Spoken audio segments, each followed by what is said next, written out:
western Morris County in northern New Jersey until 6:30 a.m. At 5:58 a.m., a severe thunderstorm capable of producing a tornado was located over Morris Plains or near Morristown, moving northeast at 30 miles per hour. Hazard, tornado. Source, radar indicated rotation. Impact, flying debris will be dangerous to those caught without shelter. Mobile homes will be damaged or destroyed. Damage to roofs, windows, and vehicles will occur. Tree damage is likely.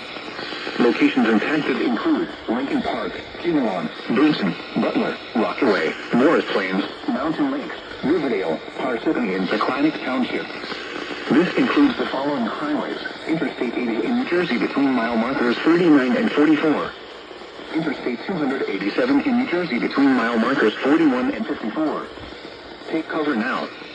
Move to a basement or an interior room on the lowest floor of a sturdy building. Avoid windows. If you are outdoors, in a mobile home, or in a vehicle, move to the closest substantial shelter and protect yourself from flying debris. Repeating, a tornado warning has been issued until 6:30 a.m. for the following county: Morris, New Jersey,